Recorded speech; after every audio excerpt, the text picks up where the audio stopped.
Hi everyone, welcome to dream job online classes. ఈరోజు Indian navy boat crew లస్కర్ సంబంధించి naval dockyard Mumbai వాళ్ళు conduct చేస్తున్న నోటిఫికేషన్ ఎలా అప్లై చేయాలి అనేది చూద్దాం. దీని క్వాలిఫికేషన్ అలాగే దీనికి ఎవరెవరు ఎలిజిబుల్ అనేది ఇంతకుముందు వీడియోలో చూసాం. అలాగే ఇప్పుడు కూడా చూద్దాం. దీని క్వాలిఫికేషన్ వచ్చేసరికి ఓన్లీ 10th పాస్ అయి ఉంటే చాలు. దీని ఏజ్ అప్ టు 25 years వరకు ఇచ్చారు. ఓబీసీకి అయితే 3 years వరకు ఉంది, ఎస్సీ ఎస్టీకి అయితే 5 years వరకు ఉంది. కాకపోతే లస్కర్ జాబ్స్కి వచ్చేసరికి 1 year ఎక్స్పీరియన్స్ ఉండాలి. Steering of Lashkar 2 years experience ఉండాలి. ఇంకా ఫైర్మెన్ ఉన్నాయి, టాపర్స్ ఉన్నాయి. సో దీనికి సంబంధించి ఆన్లైన్ అప్లికేషన్లో కొంతమంది డౌట్స్ ఏంటి అంటే ఈ అప్లై చేసే విధానం కొంచెం చెప్పమని అంటున్నారు. సో దాని గురించి నేను చెప్తున్నా. ఇది నేవల్ డాక్యార్డ్ ముంబై వాళ్ళు కండక్ట్ చేస్తున్నారు. అంటే ఇది ఓవరాల్గా మనకి ఆల్ ఓవర్ ఇండియా వీళ్ళు పంపిస్తారు. నోటిఫికేషన్ అయితే కండక్ట్ చేయడం అయితే ముంబైలోనే కండక్ట్ చేస్తున్నారు. మ్యాక్సిమం ఎగ్జామ్ కూడా వచ్చేసరికి ముంబై ఉంటుంది. మ్యాక్సిమం ఎగ్జామ్ కూడా ముంబైలోనే ఉండొచ్చు. And next, in case online offline అనేది క్లియర్గా ఇక్కడ మెన్షన్ చేయలేదు. సో చేసేటప్పుడు నేనైతే ఫస్ట్ చెప్తాను. ఫస్ట్ ఏంటంటే మనం ఫోటో సిగ్నేచర్ అనేది క్లియర్గా ఉంచుకోవాలి. ఫోటో వచ్చేసరికి 3 months బిఫోర్ మీకు ఫోటో ఉండాలి. అలాగే సిగ్నేచర్ ఉండాలి, 10th class మార్క్ లిస్ట్ ఉండాలి. And next OBC or caste certificate ఉండాలి. దీంతోపాటు ఆధార్ నెంబర్ అది ఎంటర్ చేయాల్సి ఉంటుంది. ఇవన్నీ కూడా ఎంటర్ చేయాలి. నెక్స్ట్ ఎక్స్పీరియన్స్ సర్టిఫికేట్ అనేది కూడా కంపల్సరీగా ఉండాలి. దీని లాస్ట్ డేట్ వచ్చేసరికి 1/4/2025. ఓకే, ఫస్ట్ ఎలా అప్లై చేయాలో చూద్దాం.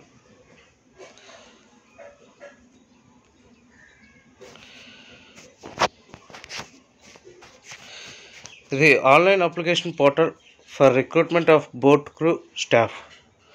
సో బోట్ క్రూ స్టాఫ్ అంటే లస్కర్ ఇవన్నీ కూడా వస్తాయి. ఫస్ట్ మీరు రిజిస్ట్రేషన్ అనేది అవ్వాల్సి ఉంటుంది. రిజిస్టర్ అయ్యేటప్పుడు మీ డీటెయిల్స్, మీ నేమ్, ఫోన్ నెంబర్ ఇవన్నీ కూడా ఎంటర్ చేయాలి. న్యూ రిజిస్ట్రేషన్లోకి వెళ్ళాలి. న్యూ రిజిస్ట్రేషన్లోకి వెళ్ళిన తర్వాత ఈ విధంగా ఓపెన్ అవుతుంది. Register here to start your application. So మీ నేమ్ 10th classలో ఏ విధంగా అయితే ఉందో అదే నేమ్ ఇక్కడ ఎంటర్ చేయాలి. Date of birth, email ID, phone number, password, అలాగే రీటైప్ పాస్వర్డ్. సో ఇక్కడ క్యాప్ చేస్తారు. గెట్ స్టార్టెడ్ ఇక్కడ ఇచ్చిన తర్వాత period to registration, keep the matriculation certificate with you.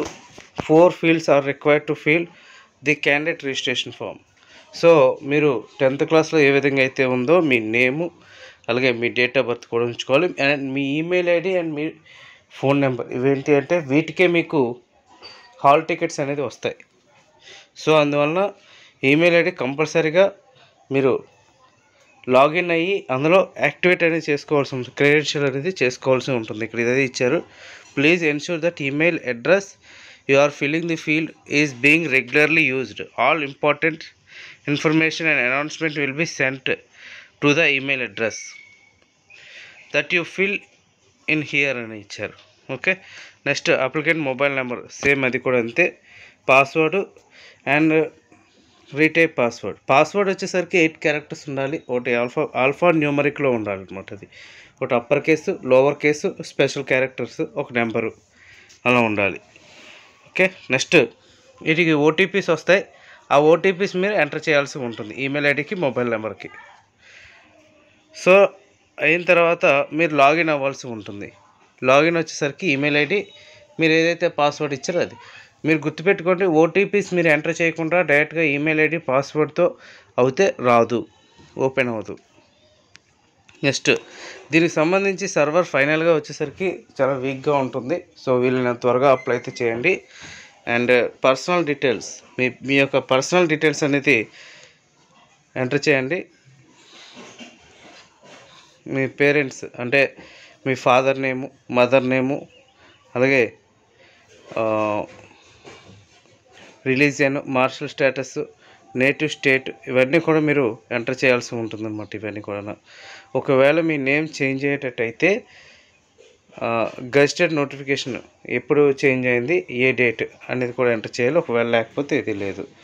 Nationality అలాగే జెండర్, ప్రెజెంట్ అడ్రస్ కూడా మీరు ఎంటర్ చేయాల్సి ఉంటుంది. ఇక్కడ అదే క్లియర్గా ఇచ్చారు. Mother name, father name, master status, religion, తర్వాత ఆధార్ నెంబర్ ఎంటర్ చేయాలి. ఆధార్ నెంబర్ 2 టైమ్స్ ఎంటర్ చేయాలి. తర్వాత ఐడెంటిఫికేషన్ మార్క్స్ ఎంటర్ చేయాల్సి ఉంటుంది, అంటే మోల్స్ అనమాట అవి. And present address, permanent address కూడా ఎంటర్ చేయాలి. సేవ్ అండ్ కంటిన్యూ క్లిక్ చేస్తారు. తర్వాత ఎడ్యుకేషన్ క్వాలిఫికేషన్కి వస్తారు. ఎడ్యుకేషన్ క్వాలిఫికేషన్కి వచ్చేసరికి ఇక్కడ మీరు ఏ కేటగిరీకి చెందిన వాళ్ళు అనేది ఫస్ట్ ఇచ్చారు. ఇక్కడ ఓబీసీనా, ఎస్సీయా, ఎస్టీయా, ఈడబ్ల్యూసీ అదే ఈడబ్ల్యూఎస్ఆ ఇది. సో అటు క్లిక్ చేసుకుని ఆ క్యాస్ట్ నేమ్ రాస్తారు. తర్వాత క్యాస్ట్ సర్టిఫికేట్ ఇష్యూడ్ బై ఎవరు తహసీల్దార్ ఇచ్చారా, ఎవరు ఇచ్చారు అనేది చూస్తారు. తర్వాత దాని క్యాస్ట్ సర్టిఫికేట్ నెంబర్ ఎంటర్ చేయాలి. And date of issue A date, తర్వాత ఏ స్టేట్లో తీసుకున్నారు. అండ్ నెక్స్ట్ పీడబ్ల్యూడీ క్యాండిడేట్స్ అయితే రిమైనింగ్ ఎంటర్ చేస్తారు, లేకపోతే లేదు. ఎక్స్ సర్వీస్ మెన్ అయితే సేమ్. అండ్ అది ఒకవేళ మీరు ఎక్స్ అగ్నివీర్ అనుకోండి, మీరు అంటే అగ్నివీర్ 4 years అయిపోయి బయటకు వస్తే వాళ్ళు కూడా ప్రిఫరెన్స్ అయితే ఇచ్చారు. ఒకవేళ అది లేకపోతే లేదు. ఇంకా ఎడ్యుకేషన్ క్వాలిఫికేషన్ వచ్చేసరికి 10th క్లాస్, ఏ బోర్డులో పాస్ అయ్యారు, ఏ ఇయర్లో పాస్ అయ్యారు, ఎన్ని మార్క్స్ వచ్చాయి, పర్సంటేజ్ ఎంత, సర్టిఫికేట్ నెంబరు, అలాగే certificate date, certificate number, certificate date కూడా ఎంటర్ చేయాలి. Save and continue. తర్వాత అడిషనల్ డీటెయిల్స్ మీరు ఇవన్నీ కూడా ఎంటర్ చేయాల్సి ఉంటుందన్నమాట. ఓకే, నెక్స్ట్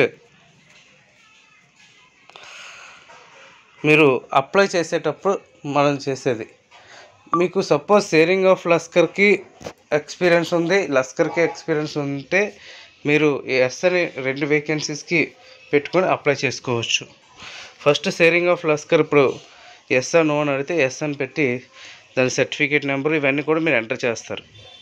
ఎప్పుడు సర్టిఫికేట్ తీసుకున్నారు, సర్టిఫికేట్ ఎవరు ఇష్యూ చేశారు. Okay, and next experience. అలాగే లస్కర్ కూడా సేమ్, లస్కర్ విజిల్ నెంబర్, తర్వాత Lashkar whistle registration number, Lashkar whistle port of registry, Lashkar from ఎప్పటి నుంచి ఎప్పటి వరకు, ఎక్స్పీరియన్స్ ఇన్ ఎనీ డేస్, తర్వాత experience certificate number, experience certificate date, ఈ విధంగా ఉండాలి ఫార్మెట్. ఓకే, తర్వాత మీ యొక్క ఎక్స్పీరియన్స్ ఇవన్నీ కూడా ఎంటర్ చేస్తారు. మీరు గుర్తుపెట్టుకోండి, ఏదో సర్టిఫికేట్లు తెచ్చేసి అంటే ఎక్స్పీరియన్స్ సర్టిఫికేట్ ఏదో తెచ్చేసి మీరు అప్లై చేద్దామంటే మీరు చేయలేరు. మీరు ఓన్లీ కరెక్ట్గా రిజిస్టర్డ్ ఉంటాయి, రిజిస్టర్డ్ సంబంధించి దాంట్లోనే మీరు చేయండి. అండ్ ఫైనల్గా వచ్చేసరికి మీ యొక్క డాక్యుమెంట్స్ అప్లోడింగ్ ఉంటుంది. ఆ డాక్యుమెంట్స్ అప్లోడింగ్ ఫస్ట్ ఫోటో, కంపల్సరీగా ఫోటో అప్లోడ్ చేసి చూస్ ఫైల్లోకి వెళ్ళి చేసుకుని తర్వాత అప్లోడ్ చేసిన తర్వాత ఒకసారి మీ డాక్యుమెంట్ అనేది చెక్ చేసుకోవాలి. క్యాండిడేట్ సైన్, తర్వాత date of birth, Aadhaar ID, 10th class mark list, caste certificate, and next experience certificate, ఇవన్నీ కూడా ఉంటాయి. సో ఒకవేళ మీరు అన్ని పోస్టులకు అప్లై చేస్తే మీరు ఈ విధంగా వస్తుంది. 2 years certificate of sharing on board Lashkar, తర్వాత ప్రీసీ ఫైర్మ్యాన్కి, టోపాస్కి అయితే ఎటువంటి సర్టిఫికేట్ అవసరం లేదు. మీరు సేవ్ అండ్ కంటిన్యూ కొట్టి ఫైనల్ సబ్మిట్ చేస్తారు. సో ఇది టోటల్ డీటెయిల్స్. ఫోటో వచ్చేసరికి 50 to 100 KB ఉండాలి. వైట్ బ్యాక్గ్రౌండ్ అయితే ఉండాలి, ఫోటోకి వైట్ బ్యాక్గ్రౌండ్ అనేది ఉండాలి కంపల్సరీగా. ఓకే, 3 months ప్రియర్ ఫోటో అయితే ఉండాలి. అండ్ సిగ్నేచర్ కూడా ఇక్కడ ఇచ్చారు, 50 to 100 జేపీజీ ఫార్మేట్లో ఉండాలి. ఇది ఈ నోటిఫికేషన్ అప్లై చేసే విధానం. సో ఎటువంటి మిస్టేక్స్ లేకుండా అప్లై అయితే చేయండి. ఈ అక్నాలజ్మెంట్ వస్తుంది, ఎస్ అని కొట్టండి. Okay friends, thank you very much and all the best.